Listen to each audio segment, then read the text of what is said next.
Hello, everybody. This is Elijah. This is Luke. And we are the Eagles of Steel.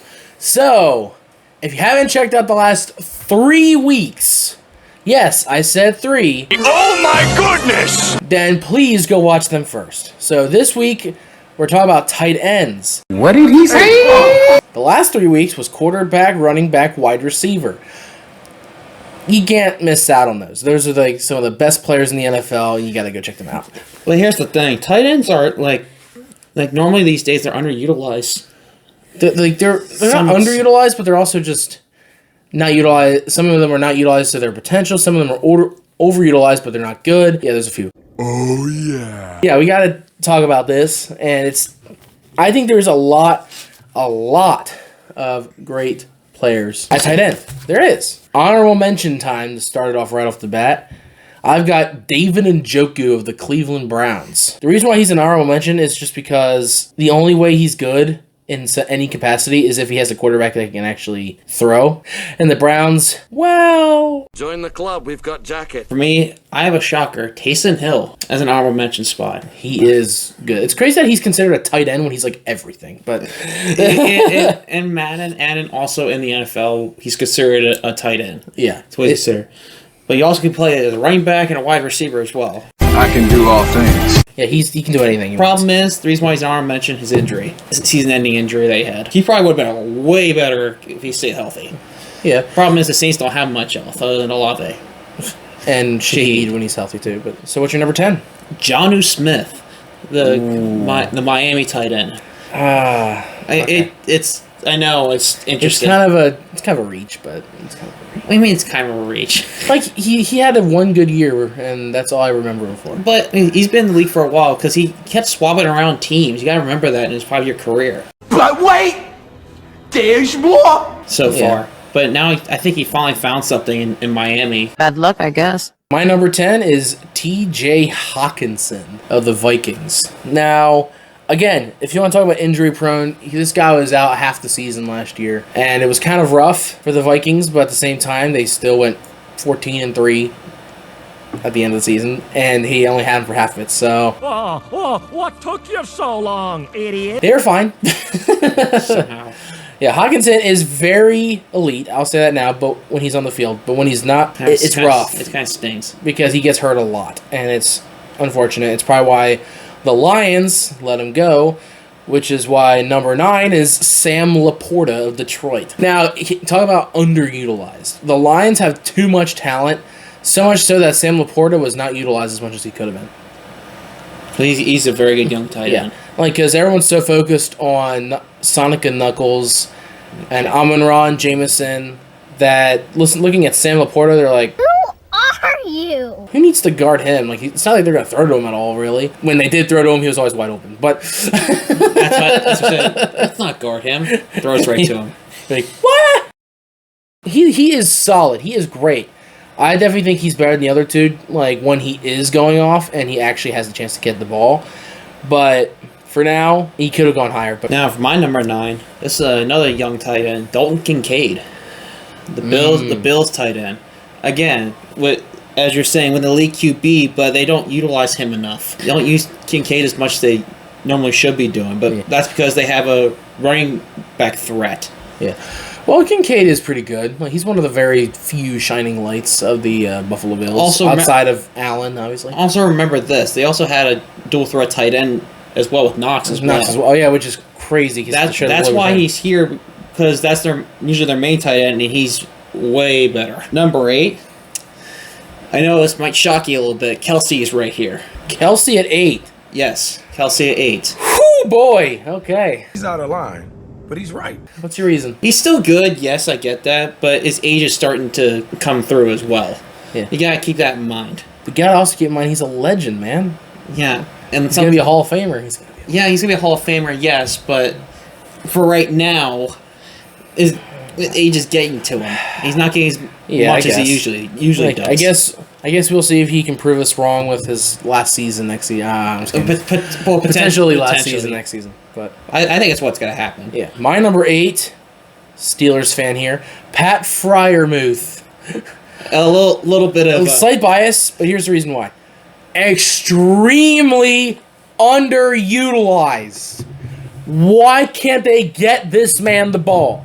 This guy is so good when he has it, but nobody ever wants to give it to him. Like, maybe Rodgers will. I don't know. If he does, I'm happy. If he doesn't, what is he doing? Like, it better be. If it's not to him, it better be to DK Metcalf. We do not care.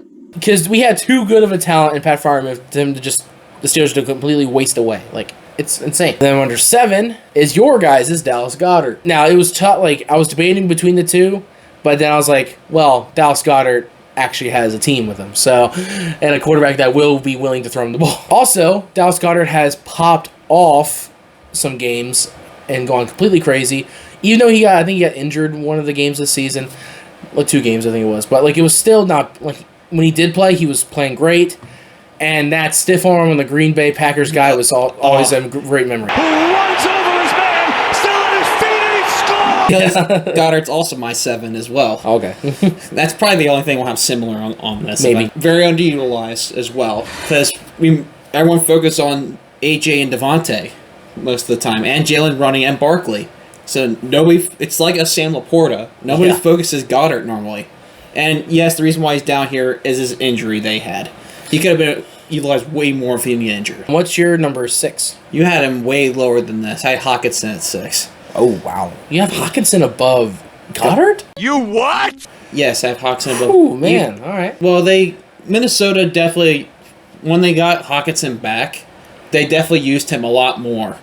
And until I decided to put him on my fantasy and they didn't use him. Coincidence? I think not! he has those moments where he's really good. Like, don't get me wrong, yes, the injuries have hurt him too.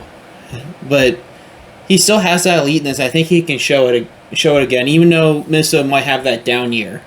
But I feel like Hockenson and Jefferson are probably the only 2 like major like threats at catching the ball. Yeah. Now like Hockenson now has a full year, get ready for a full year of being healthy. We'll see how good he is. And plus, it'll be J.J. McCarthy's first start for the Vikings. Mm-hmm. So you never know. He could pop off. That's why I kind of have him up here, because I'm kind of thinking he might pop off. My number 6, Evan Ingram of the Denver Broncos. Now, he did have some injury problems last season, but that was his first season, at least I can think of, that he had injury issues. And it's because he was on a crappy Jaguars team and had to constantly try to carry that team. And he's a fantastic tight end. He has speed. This dude is a quick tight end, and he can catch pretty much anything you need him to catch. But the thing is, when you're trying to carry a team, it sucks. So we have nobody to help you. Yeah. So him going to the Broncos with Bo Nix throwing the ball, but also having guys help like Cortland Sutton and J.K. Dobbins running the ball and a solid O-line from the Denver Broncos. You know he's going to play fantastic next season. I cannot wait to watch that. Number 5, it's Mr. Dropolitis himself, Mark Andrews. Hey, man, that's not cool. Now, jokes aside, he is still a very good tight end. He's still great. Like, even after that pass, he's still he's still great. You can't deny that Lamar and him have a special connection. Because they've been with each other their entire careers. So yeah. How about you? I also have Andrews. Okay. At number 5. Like I said, top 5 worthy, 100%. But like I said, other than that drop pass, other than the injury he had, because I know he did have an injury at some point, he was very good, very utilized at the right amount too. At the right time. Because at the beginning of the season, he was barely utilized at all. But then later in the season, he was getting like so utilized and doing everything. And look how much better they got. Yeah. and now you had this tight end very low, again underutilized, Laporta. Sam Laporta. Very good young tight end. I feel like he's got to have a pop-off year because everyone's going to be focused on Amon-Ra and Jameson Williams. Like I said, most of these tight ends I see popping off next year because they're young age and how quick they can be too with the hands on the ball as well. And then my number 4, Brock Bowers. This man had one of the best rookie seasons I think I've ever seen. He's the best player on the Raiders outside of Max Crosby, and he has so much potential. The only reason why he wasn't higher is because it was only his first season. I don't know exactly if he's going to have a drop-off yet or if he's going to be just as elite as he was on his rookie season. So we'll wait to see. With having Pete Carroll at head coach and Geno Smith at quarterback instead of Gardner Minshew, he'll probably get utilized a lot more. That makes sense to me. and a lot of potential. But yeah, he is great, and I am excited to watch him. Who I'm not excited to watch is Travis Kelce at number 3.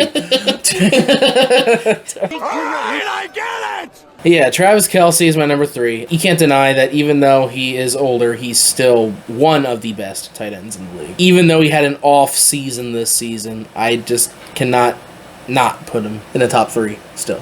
That's very interesting of you to say. How about you? Now, my number 3, rookie season last year, but he was very good. Trey McBride. Another one. What an amazing tight end for the Cardinals. Like, holy crap. Yeah. Like, he got utilized a good bit, but they also had Marvin Harrison to help him out, too. Yeah. The Cardinals have so much potential in the future. They have so much young talent. That's why he's number 3, because I think he could pop off this year. Very much. Yeah. Who's you got in number 2? George Kittle at my number 2 spot. He obviously deserves to be a top 3 tight end, no question. Like, he's insane.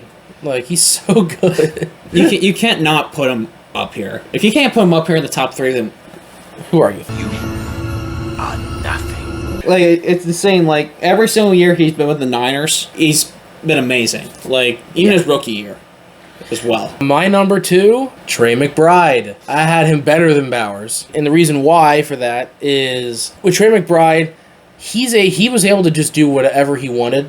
Like, nobody could stop this man. Bad quarterback play from the Raiders kind of hindered Brock Bowers slightly. But Trey McBride, Kyler Murray, when he's healthy, can be decently solid. Trey McBride was able to just catch everything. And he made the Cardinals decent this year. Like, they were like 8-9 or something, which is fine. I feel like they have more potential. They got more potential than that. But, like, this next season, I would not be shocked if they end up making the playoffs somehow.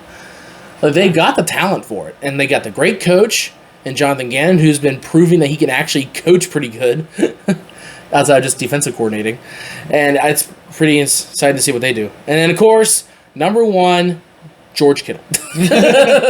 I think by far he's the best one. He's still he's getting a little older, but he's still playing at the best level of tight end football you can do. Like, I don't see anybody else passing him, at least not for maybe 2 years. And then maybe like other people will start to really shine. But yeah. How about you? I'm assuming your number 1 is Brock Bowers. Yeah. you were waiting. That was the only one he didn't say yet. So I was like, it's gotta be Brock Bowers, right? It's gotta be. Yes. I know it's a shock to have him up here at 1, but he's literally the Raiders' offense, like entirely. And he was outside of. No, he was the offense. I own you! He's literally their offense. He was so legit. Like he broke many rookie tight end records. Like seriously, like he had like 1,400 yards, like over 100 catches. Yeah, he was insane. He was like, I think he was like top 3 in receiving, or something. No, maybe not receiving, but like, or no, he's like he's top 10 in receiving yards for the entire league, including wide receiver, tight end, and running back. Everybody. Yeah, and he's very top in receiving for tight ends in general. Yeah, like, he was insane. Like, I will give you that. I just don't know how, him and McBride, I'm not sure how it's going to go for the next season. But I feel like he's going to pop off. I hope they both pop off. I love seeing young talent go crazy. There you guys have it. That's our lists. If you guys have your own list that you want to, like, share, please comment them below. And like and subscribe. Oh, yeah. Like this video. We want to know you're enjoying what we're doing. And also, yeah, like you said, subscribe. We're trying to grow this channel and get better. Plus, get ready for some live streams coming up in, like, for this next season. We're going to change how we're doing it this season because we're going to be doing live streams at the 1 o'clock and 4:25 slate games on Sunday. So there's going to be more live streams than... More live streams on, like, a ton of live streams on Sunday, but there won't be any on Monday or Thursday nights anymore. Which... to be honest, there's still a lot of games on 425 we're going to enjoy. So just stay tuned for those. At 1 o'clock. Yeah. And next week, we're taking a break before we move into defense, which is we're going to be just live streaming Thor. So be ready for that. That's right. Yes. But as always, this is Elijah. This is Luke. And we are the Eagles of Steel. Bye.